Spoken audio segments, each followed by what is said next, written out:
Well, more NFL players are taking a page from Colin Kaepernick's book. Last night, a dozen Cleveland Brown players kneeled during the national anthem. The team shared a moment of prayer before their home preseason game against the New York Giants. Other teammates huddled nearby to show support. But one player in particular is grabbing headlines today, and he is the lone white player kneeling. Tight end Seth DeValve is believed to be the first white NFL player to take a knee during the anthem, adding to a debate that appeared to be divided along political and racial lines. This gesture comes after Kaepernick drew strong criticism by refusing to stand last season in protest of police brutality and remains without an NFL contract. I'm going to bring in CNN political commentators Ben Ferguson and Keith Boykin, as well as Dave Zirin, sports editor for The Nation magazine. Important to note here, Dave is working on a book along with Seattle Seahawks defensive end Michael Bennett about this very topic. It is due out in April. Dave, I want to start with you. You've spoken with some of these players. What are they telling you? Well, the reasons that they are giving for why they are kneeling are really twofold. The first is a response to Charlottesville and what they saw, as well as Donald Trump's response saying that good people were marching with Nazis. And the second reason is Colin Kaepernick. It's this idea that these players really do believe that the reason why Colin Kaepernick is not employed right now is really a shot across the bow at them, to keep them in line, and they want to be able to show NFL owners that no, they're not going to be compliant when they feel like the nation's in crisis. So what they're saying is, how do we use our hyper-exalted, brought to you by Cialis platform to say something about the world? And they see anthem protests as the way to get that message out. Ben, your reaction to this growing protest? Well, one, let's be clear. How many games did Colin Kaepernick win in his last season in the NFL? How many? Are you asking me? Yeah, seriously. Like, I mean, I'm happy to have that discussion. No, Colin Kaepernick I'm just threw for 16 touchdowns, had 4 picks. Right, led the NFL in yards per carry, playing for probably the worst team in the National Football League. But let's be clear. He had a very Colin good season. Kaepernick's not playing in the NFL right now because Colin Kaepernick lost a whole lot more at the end of his career than he won. I do not believe that it's because of his protest. If Colin Kaepernick would have won more games, he would be on an NFL team right now. Now, the second point about the protest, this is my whole thing. How many of the guys that were kneeling last night were involved in the offseason in any type of protest at the local or state level? How many of the guys kneeling went out there and mentored young African-American men in their community in the offseason? How many of them got involved in politics at all in the offseason? In fact, how many of them are even registered to vote or voted in the last election? I mean, all the guys last night that were there that were kneeling. Dave, you can answer that.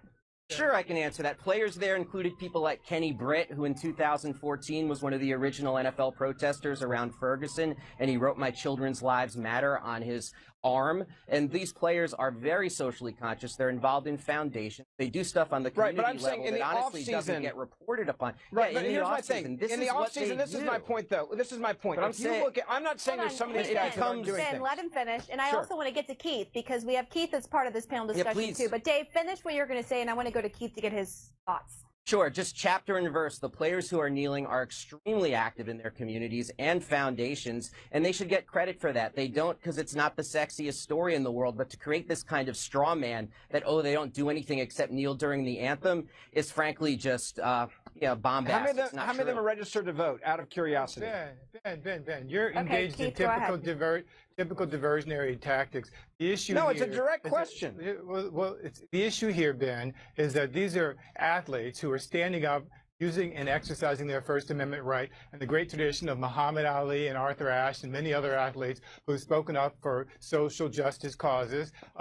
Regardless of why Colin Kaepernick is playing or is not playing, the players obviously feel that he has been blackballed. That there are players who are comparable to him who are playing, who haven't led a team to a Super Bowl and been as successful as he, and despite having a bad year or so, hasn't had a chance to continue on. But the reality is that Ben, and I think everybody who's watching this knows, that America has a challenging problem with race, and our president isn't making this better. These are athletes standing up in Cleveland, where the United States Justice Department found that the Cleveland Police Department was engaged in a pattern of abusive behavior, where 12 12-year-old Tamir Rice was shot and killed by police officers the moment after they exited their vehicle in a park. This is a city that has gone through a great deal of racial strife, and it's exactly within their right. I expect them to stand up for something like this, and I applaud them for that. The only thing I'm upset about is that they beat the Giants last night. Let me say this. I have no problem with them. It is absolutely their right. I'm not saying it's not their right, but this is my point. I think that if you actually do things in the off season and you actually are registered to vote and you actually get involved, the assumption is so biased. Let me finish. Then I think you're legit, and I can respect the idea that you're kneeling during this national anthem. I may not agree with it, but I can respect you. But what I don't like is hypocrisy. What I don't like is when I see players that say, oh, this is the new cool thing to do, and I'm going to walk over there and kneel too, so I'll get some free press out there because somehow I'm over. You know, I mean, it's the idea. Let me bring in Dave, because Dave, first of all, you say some of the blame falls on the owners here as well. Oh, sure it does. But because one of the things the players are responding to as well is this idea that you've got Donald Trump, as part of his stump speech, speaks out and he brags about Colin Kaepernick not having work. Players know that the owners gave millions of dollars to Donald Trump's campaign, and it bothers them that owners think they're going to be compliant just because of Colin Kaepernick. But I do have to go back to this point. It's kind of the gall of just assuming that these players aren't socially active in the offseason. When, Ben, you just don't know. And I know these players, and they are active. So you're painting a picture that isn't true. And honestly, it feels very prejudicial. I went on social media. Before this segment started, I went on social media of almost every player that I could see that was in the picture last night. And I looked back as far as I could go over the offseason, and I didn't see many. I didn't see many political posts. I certainly didn't see anything talking out there in the community as you're describing it for most people. You don't know any of these players. You don't know these people. No, wait, Ben. Hold on. Let Keith speak. This is a timeout. This is a red herring, Ben. You do not get to decide how and when people decide to protest. That is not your job. Check their Twitter. They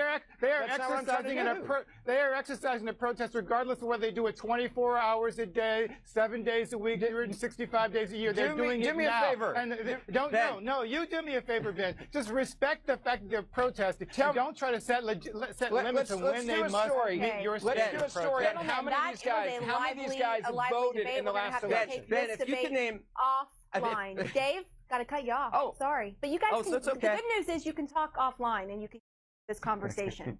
Sound good? Thank you so much to the three of you. Thank you.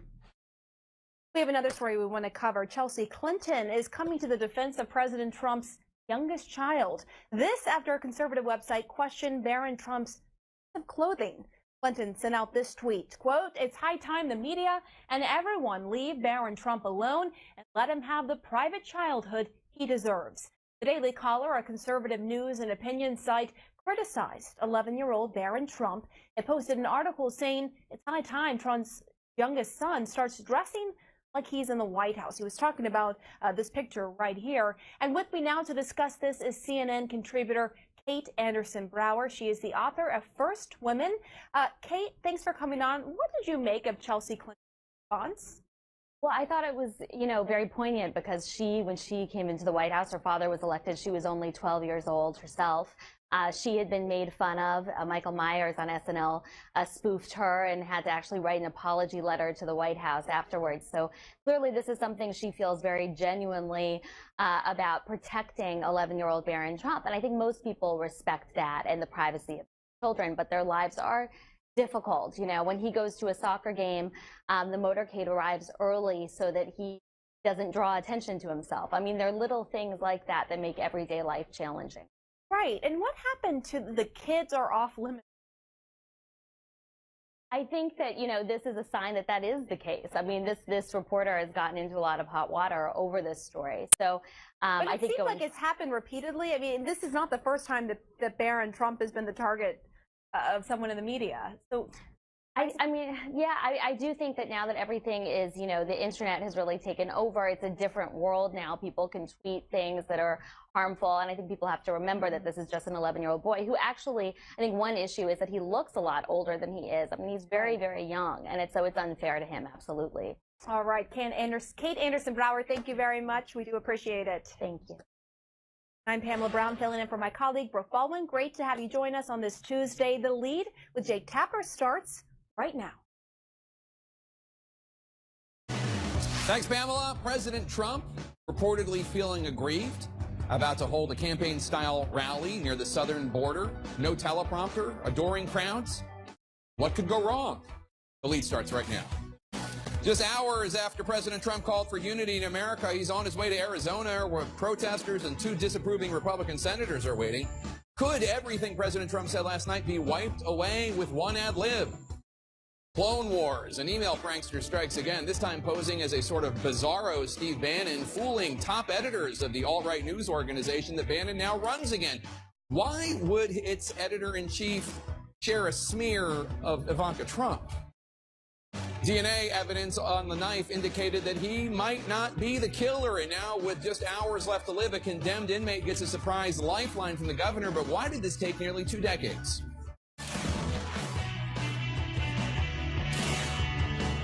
Good afternoon and welcome to The Lead. I'm Jake Tapper. Tonight, President Trump will take the stage in Phoenix, Arizona for an unscripted campaign rally, we're told.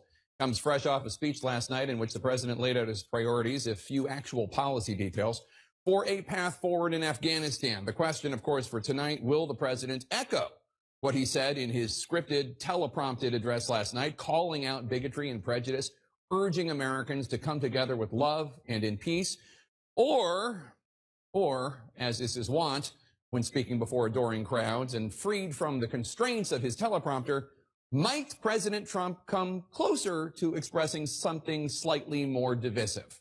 That's the question. CNN White House correspondent Sarah Murray is live in Phoenix for us. And Sarah, even elected officials there are not exactly rolling out the welcome mat. The Democratic mayor of Phoenix asked the president to delay the rally, and the Republican senators there are both at odds with President Trump.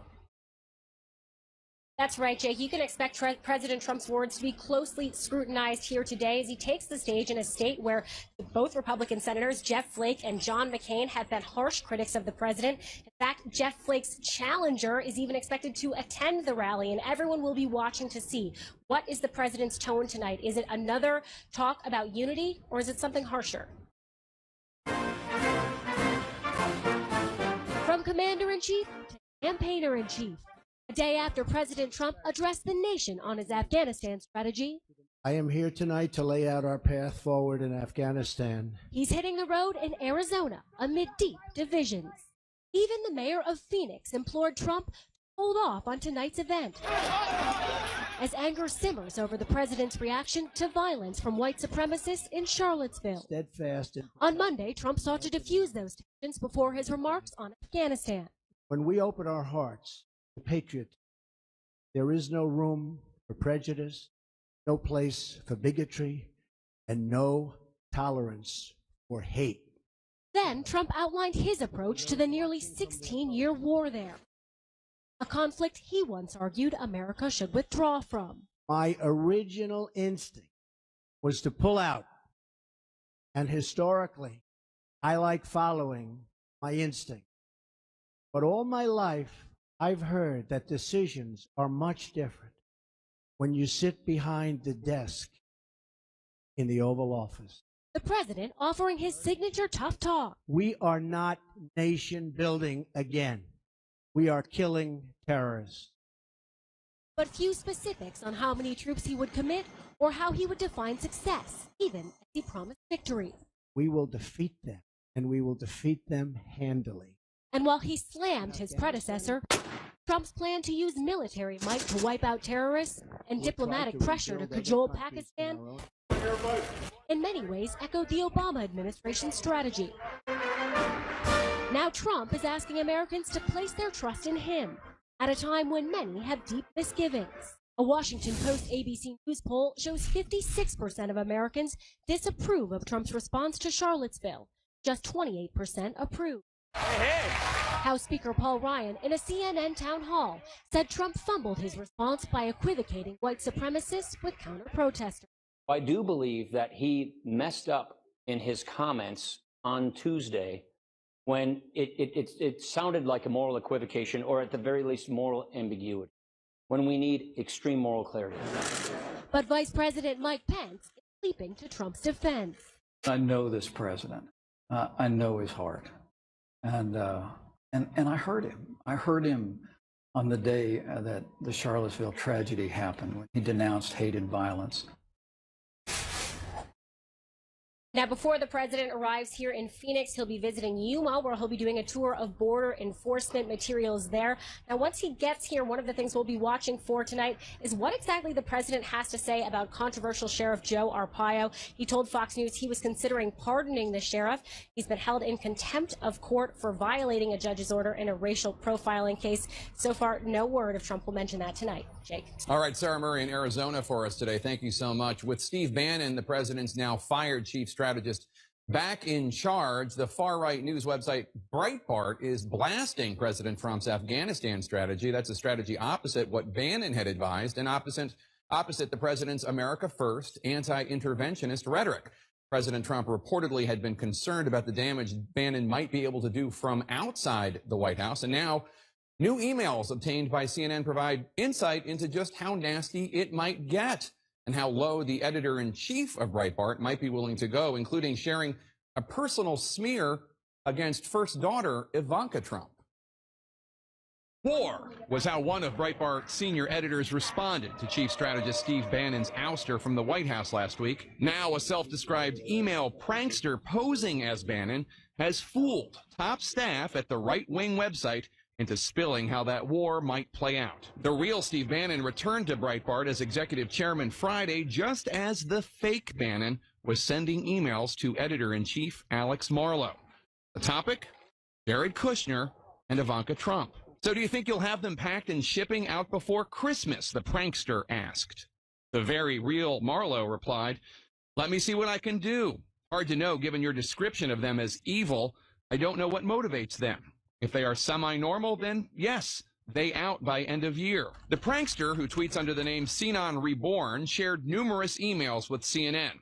In the exchanges, Marlow pledged that he and several other top editors would do Bannon's dirty work against certain Trump White House aides. "I spooked them today," Marlow said in one response to the man he thought was Steve Bannon. "Did 5 stories on globalist takeover, positioning you as only hope to stop it. You need to own that. Just have surrogates do the dirty work. Boyle, Raheem, me, Tony have been waiting for this," Marlow added, referring to Breitbart Washington editor Matthew Boyle, Breitbart London editor-in-chief Raheem Kassam, and Breitbart reporter Tony Lee. Breitbart's editor-in-chief also shared with the fake Bannon an unfounded and unsubstantiated personal smear of first daughter Ivanka Trump, perhaps showing the lengths to which he is willing to go to push Ivanka and Jared out of the White House.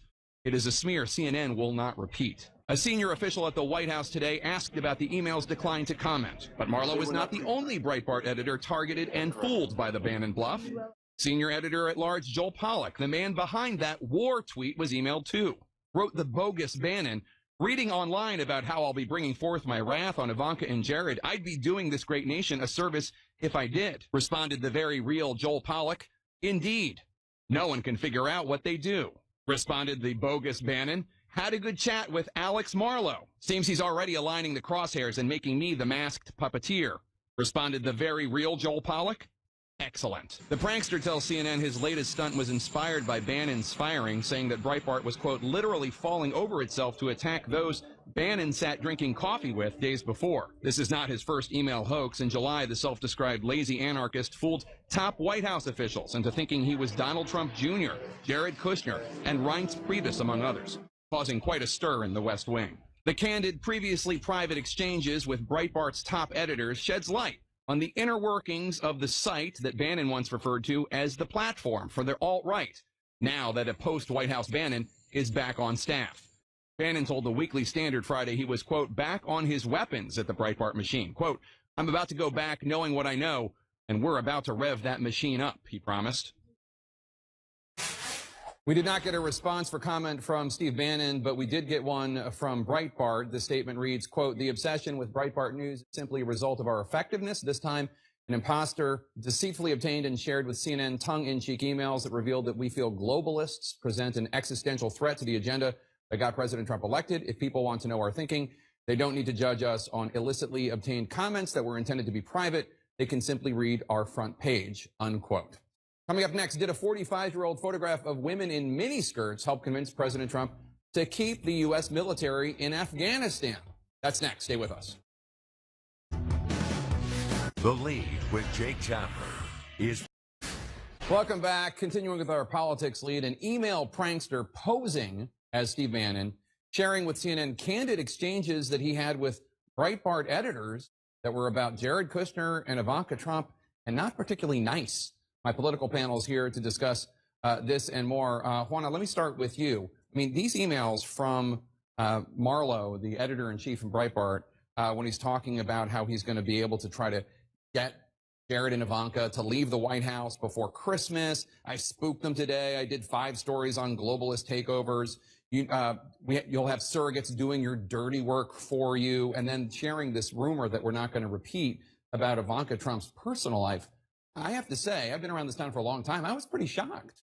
Absolutely. And I think as journalists, too, we can't imagine ever engaging in those kinds of conversations about sources that we purportedly cover and do journalism about. I think, though, this kind of harkens back to what we always wondered would happen with Breitbart if Trump kind of strayed away from some of the populist ideals that he had during the campaign, many of those perhaps shared by Steve Bannon, who's now back at Breitbart. This is kind of Breitbart as I think a lot of people feared it would act, and Bannon is now there, so he has to own some of this for a president that, you know, he worked for up until very, very recently. So it'll be really interesting to see what that relationship looks like and what comes out of this, given just kind of the scope of this reporting that you've just released. Now, just to be clear, Steve Bannon did not write any of these emails. It was somebody pretending to be Steve Bannon. Bannon has talked about weaponizing or using his weapon, Breitbart. Maybe I'm being naive. I find it hard to believe that Steve Bannon actually would want disgusting rumors about Ivanka Trump to be part of that. I have no idea. I think it's charming that you're shocked. There's very little that would shock me from the alt-right. And Breitbart, Mr. Bannon describes it as a platform for the alt-right. I do have to say, just for political hygiene, that I hated it when Hillary's emails were hacked and published, or John Podesta's rather. By the way, some of them were mine. I had emailed with John Podesta years ago. I hate that. This is not a theft, though. This is slightly different. It's not a cyber crime. It's not a hack and a threat and a theft. It is a hoodwinking. It's a hoodwinking. But I do, in a sense, I don't mean to apologize for Breitbart, and I don't even know those guys. I don't think I'd like them if I did. But I do feel for somebody who thought they were having a private conversation with a friend. And it could really be that there's just a lot of bravado in that shop. And it's still pretty shocking what they're saying. But if I can offer a mild defense, it is that it's not what they were saying in public. Let's look at what they say, as they said to you. Let's look what they say on the front page of the website, which is shocking enough for me. But they have been going after Ivanka and Jared. That's clear. I mean, although it's been about policy and things related to that, not about ugly smear rumors. Yeah, it confirms a lot of the suspicions that many people, even people who I think, you know, see Breitbart as something that they can utilize to get the conservative message out. It does confirm a lot of those suspicions. I think the question now is, how does this alter the profile of Breitbart going forward? Before this incident, before we knew that some of this was uncovered, it was seen as this platform for a lot of the anti-globalists or a lot of grassroots conservatives. The Trump campaign used it very deftly. Now, does it render being changed, its profile being changed, or its effectiveness being altered, because it's seen as a site, a platform for personal vendettas? And the other thing is that what is the president's reaction to this, given that they've gone after the one thing he cares more about than anything, which is family? And when you're going after Ivanka Trump in a very personal way, or there's news about how does he react? And that's going to be something to watch for going forward. I mean, the president has very clearly promoted Breitbart. Do you think learning that the editor-in-chief of Breitbart is smearing his beloved daughter, and I said it in all sincerity, his beloved daughter Ivanka, do you think that will have an effect? I think it absolutely could. This is a president who, when he sees people as enemies, when he sees challenges, particularly to his family, which, as everyone has noted, he's very close to, he tends to lash out. I wouldn't be surprised to see a tweet from this president about this, while, of course, the publication has been sympathetic and promoting to some of the ideas he espoused on the campaign trail. I think for this White House, family matters more, and I think that we could see the president slowly start to turn, and what effect that has to the base of supporters that still see Breitbart as somewhere sympathetic to and promoting of their ideals, I think is going to be a really interesting thing to watch in the days and weeks ahead. Yeah, I'm more skeptical that he'll turn on Breitbart.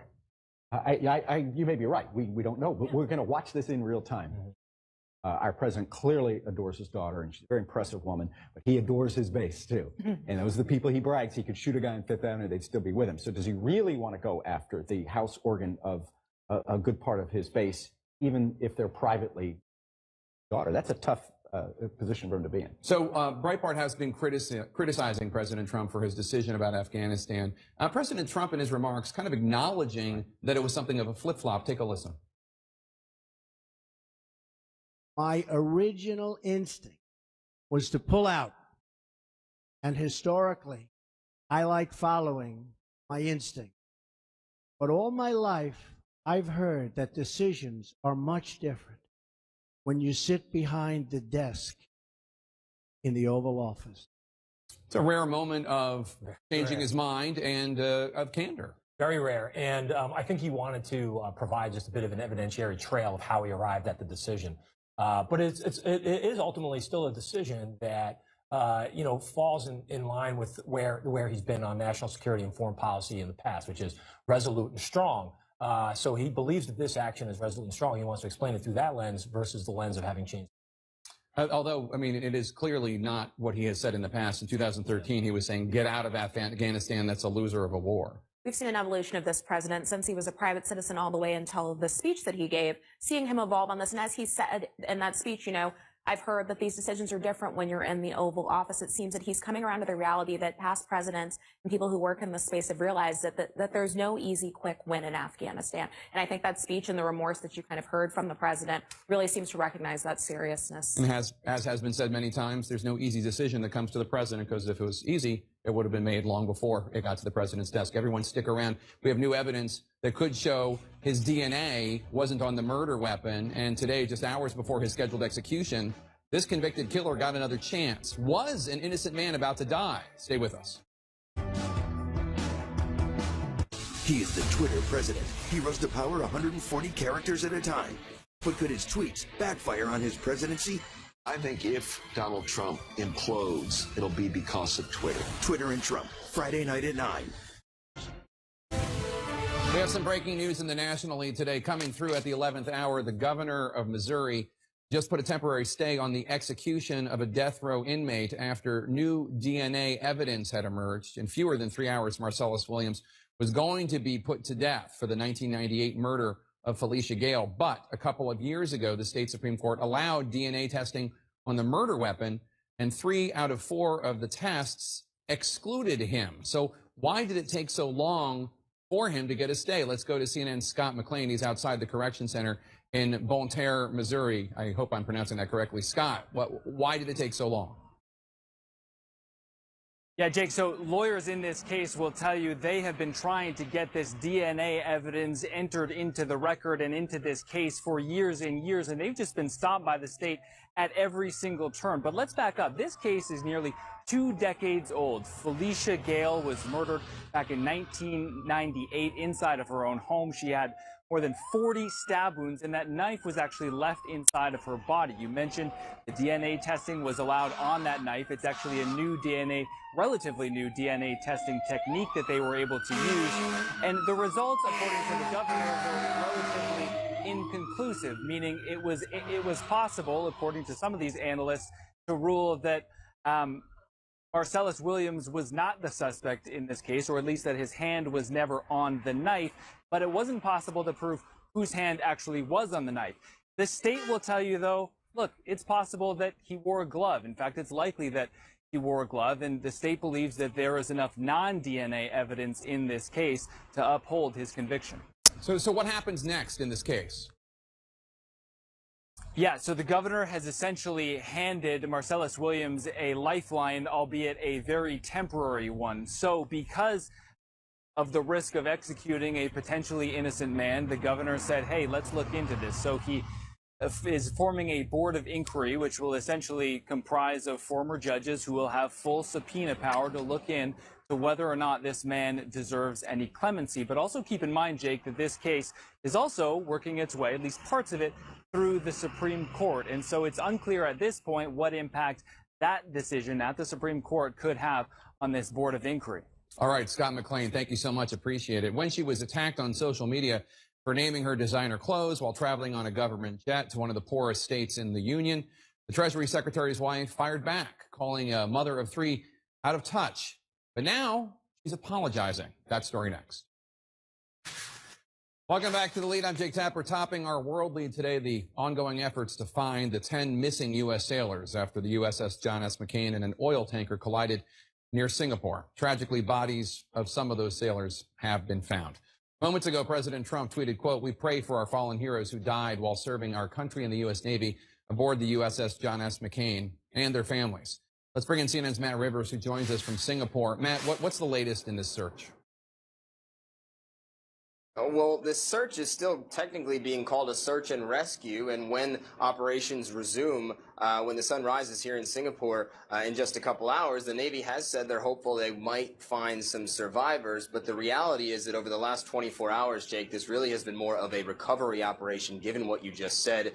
It was the commander of the U.S. Pacific Fleet that confirmed to reporters on Tuesday evening here in Singapore that divers for the U.S. Navy had made their way into damaged sections of the hull of the USS John S. McCain and found some of the remains of those missing sailors, 10 missing U.S. sailors. Now, the Navy has not said how many sailors they have recovered at this point.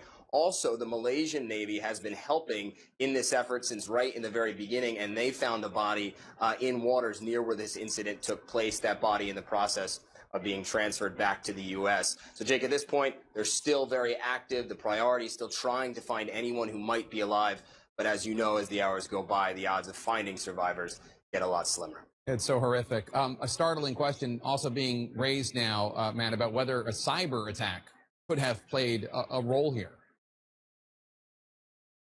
Yeah, that question was posed to the commander of the U.S. Pacific Fleet, and like other top U.S. Navy officials, he took the question and said they have no evidence of that at all at this point. No evidence of outside activity, any nefarious activity from other actors. And so at this point, he says there is no evidence of that. However, none of the top U.S. Navy officials that have took that question have said they're going to take anything off the table. They want this investigation into what caused this to be wide-ranging, and so they're not going to eliminate any possibilities this early on. All right, Matt Rivers in Singapore for us. Thank you so much. Appreciate it. Is it the Instagram version of Let Them Eat Cake? The wife of multimillionaire Treasury Secretary Steve Mnuchin going after a mother of three, but now she is suddenly singing a different tune. Plus, we are just moments away from President Trump's arrival in the border town of Yuma, Arizona, where he will visit a Customs and Border Protection office. All that coming up back after this.